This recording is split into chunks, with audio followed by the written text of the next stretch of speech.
Un saludo a todas y a todos los que están haciendo este curso de Seguir a Jesús hoy. Estamos llegando al final y es el momento de hacer una síntesis de todo lo estudiado.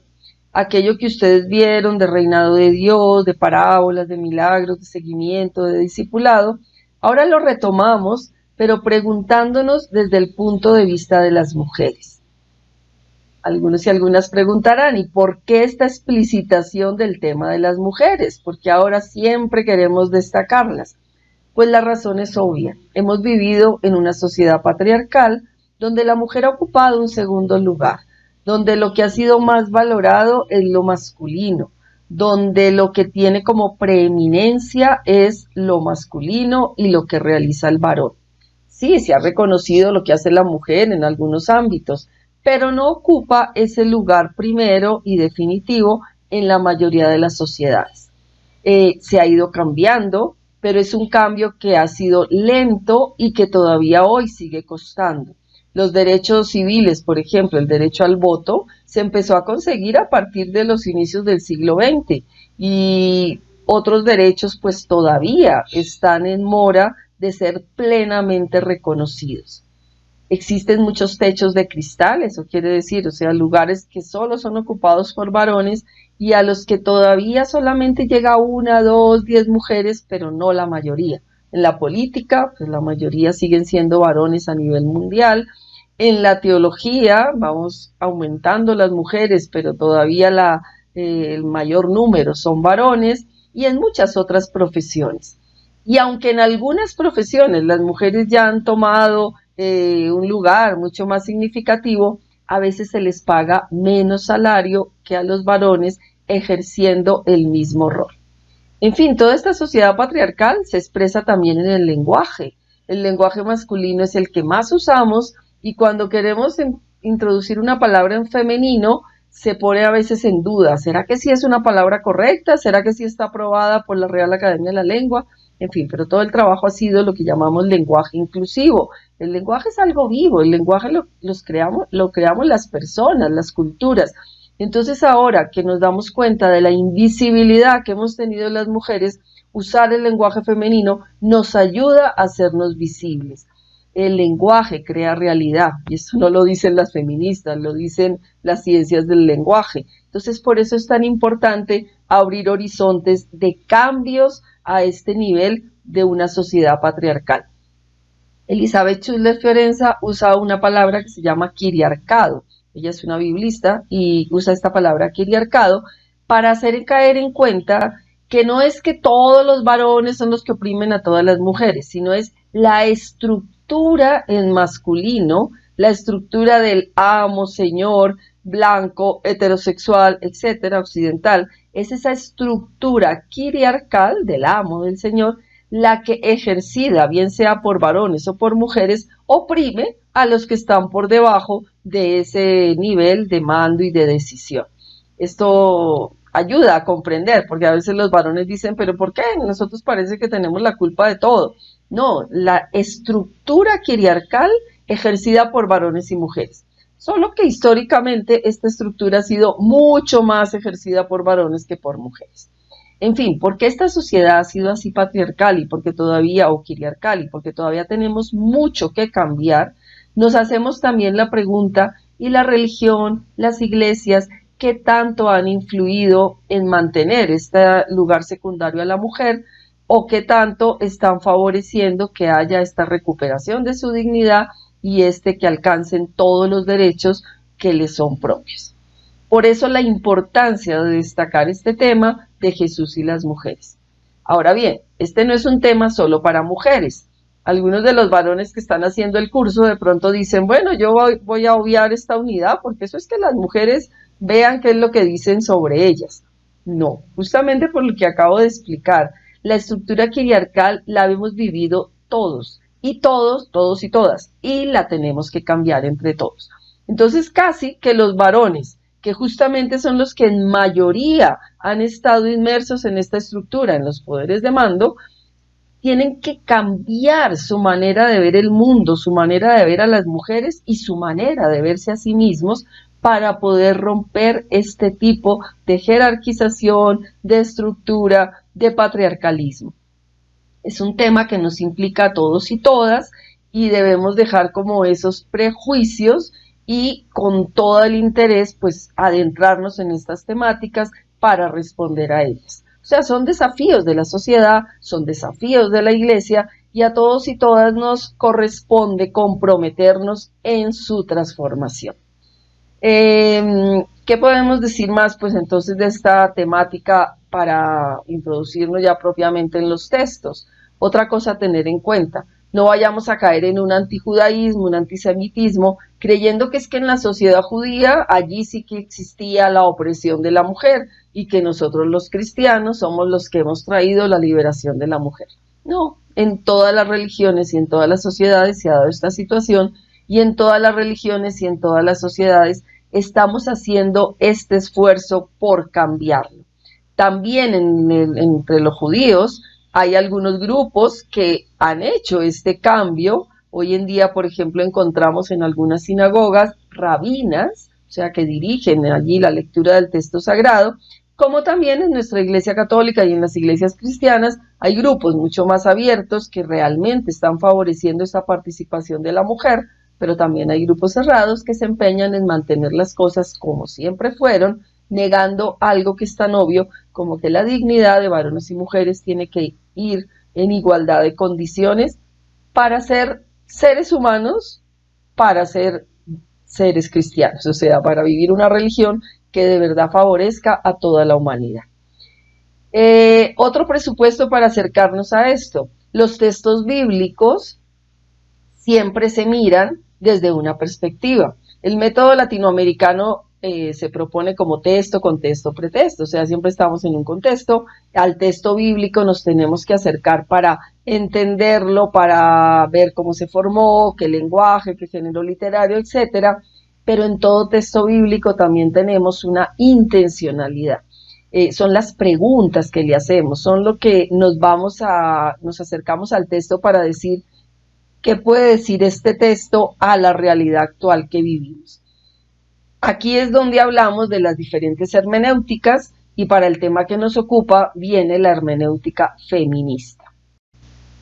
La hermenéutica feminista es la que nos permite preguntarle al texto qué papel juegan las mujeres en ese texto, cómo se comporta Jesús frente a las mujeres en ese texto, por qué los evangelistas ponen en boca de las mujeres o en boca de Jesús esta palabra o esta otra, en fin.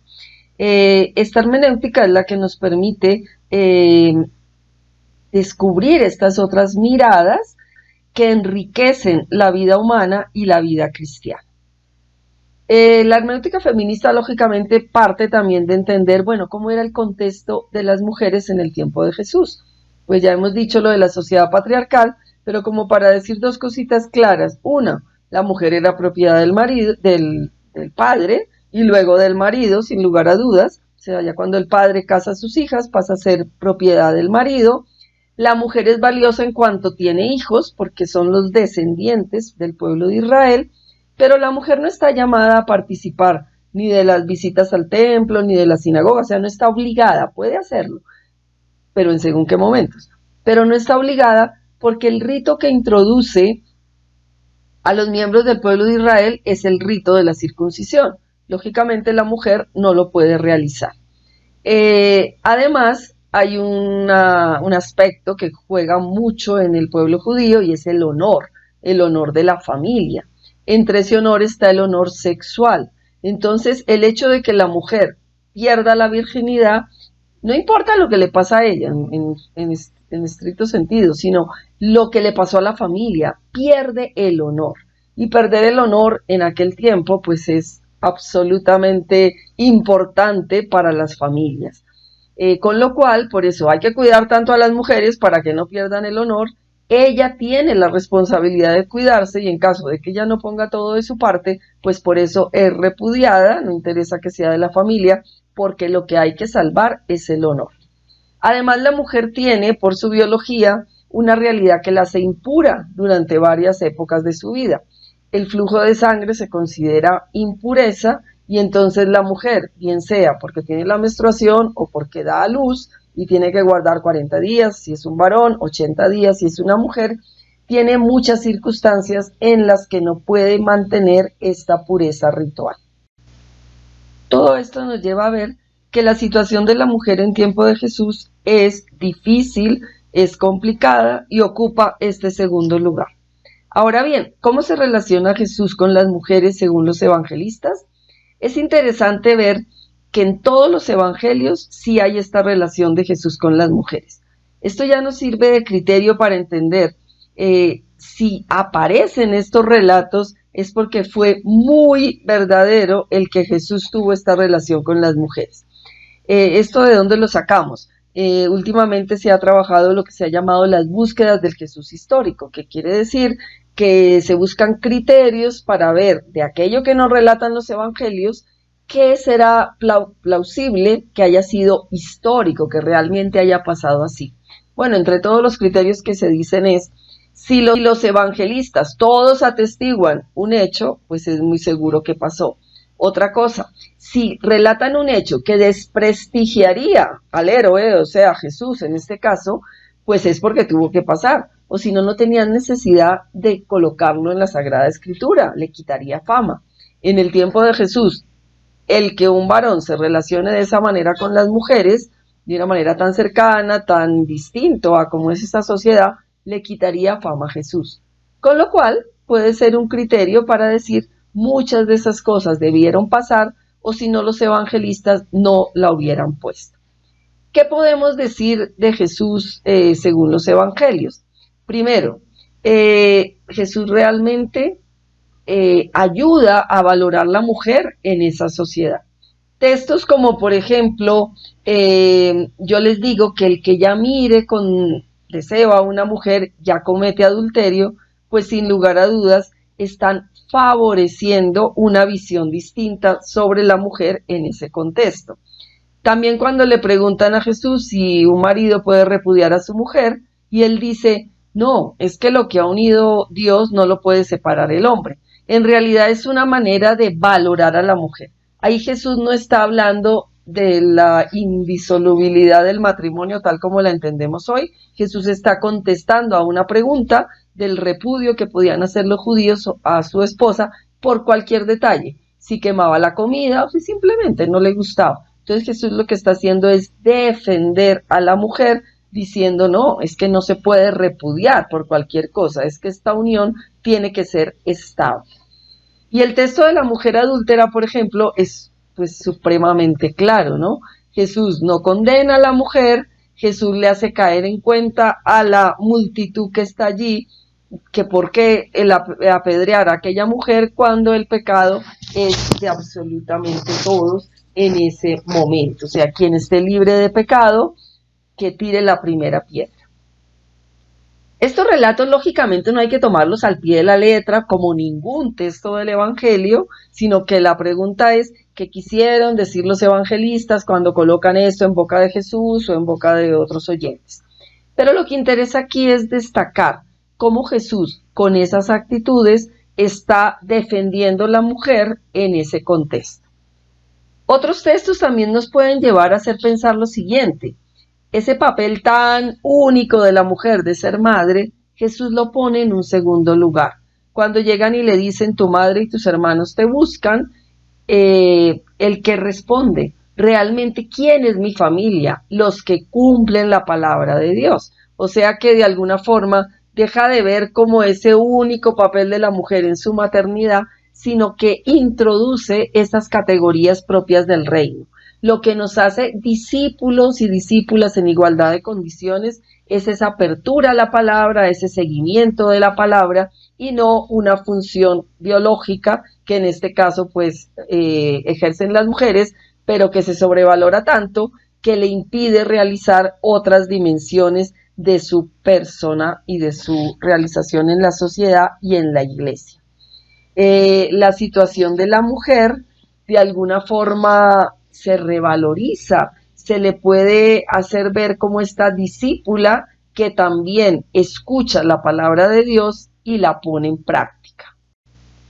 En este mismo sentido podemos ver el texto de Marta y María, cuando Marta le reprocha a su hermana que no le esté ayudando en sus labores, Y Jesús dice, pues es que también esto hay que hacer, o sea, hay que ser como María, capaces de escuchar y de recordar y de estar atentos a la palabra de Dios. O sea, Jesús da otra visión distinta a esta visión de la mujer limitada a sus funciones de madre y de esposa.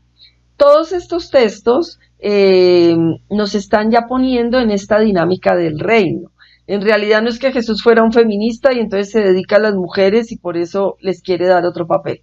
En realidad Jesús anuncia el reino que trae la liberación a los marginados, y los marginados en aquella época también son las mujeres. Entonces Jesús es coherente con el Dios del reino que anuncia que es un Dios de inclusión, un Dios de liberación, un Dios que hace que todos aquellos que la sociedad judía los pone en segundo lugar por su condición o de pobreza o de enfermedad o de pecado, los pone en un segundo lugar. El reino de Dios les dice, Dios viene a liberarlos, a transformar esta situación, a no dejarlos fuera del reino de Dios que yo anuncio.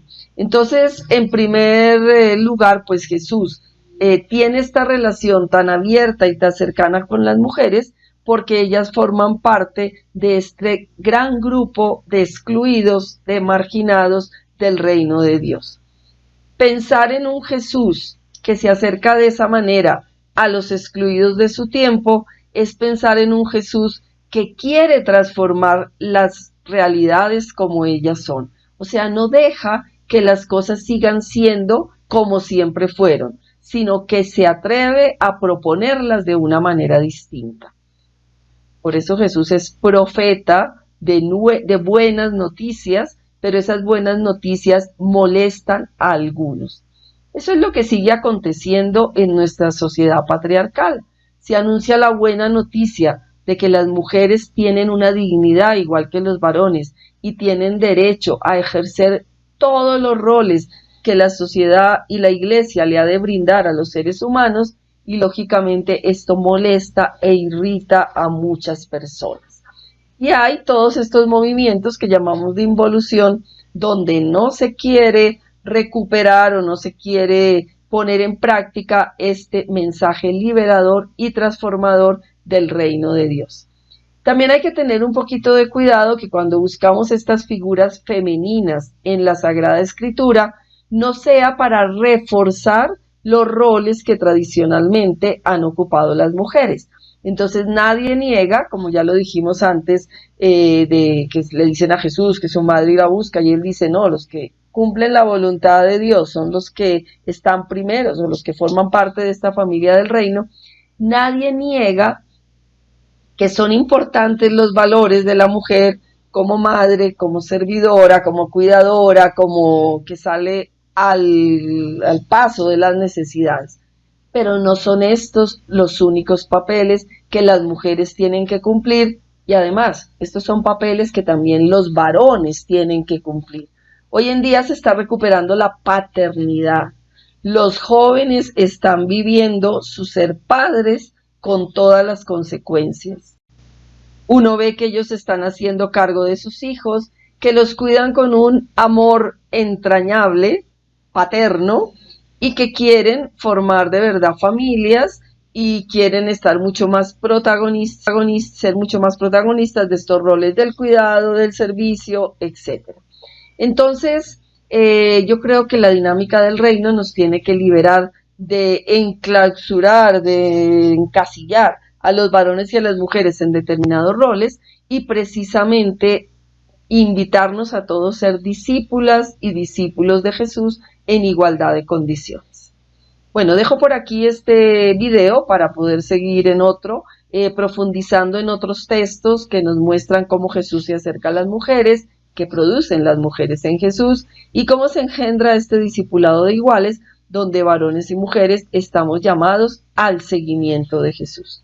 Lo importante aquí, que luego ustedes ya lo verán en las lecturas con más detenimiento, yo aquí ni estoy leyendo, ni les estoy dando toda la temática en profundidad, sino estoy conversando, porque la teología también es esto, es una conversación donde intentamos reflexionar lo que vivimos y donde intentamos interpelarnos de cómo los desafíos actuales podemos iluminarlos con la palabra de Dios y transformarlos.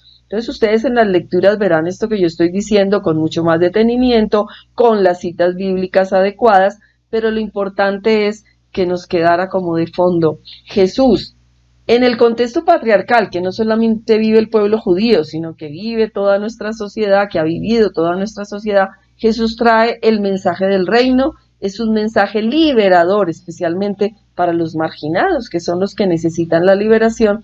En esa marginación están las mujeres, y allí las mujeres que escuchan ese mensaje, sin lugar a dudas, asumen esta causa de cambiar la historia de las mujeres de un papel secundario a un nivel protagónico, como es su derecho, por ser personas humanas y por ser hijos e hijas de Dios.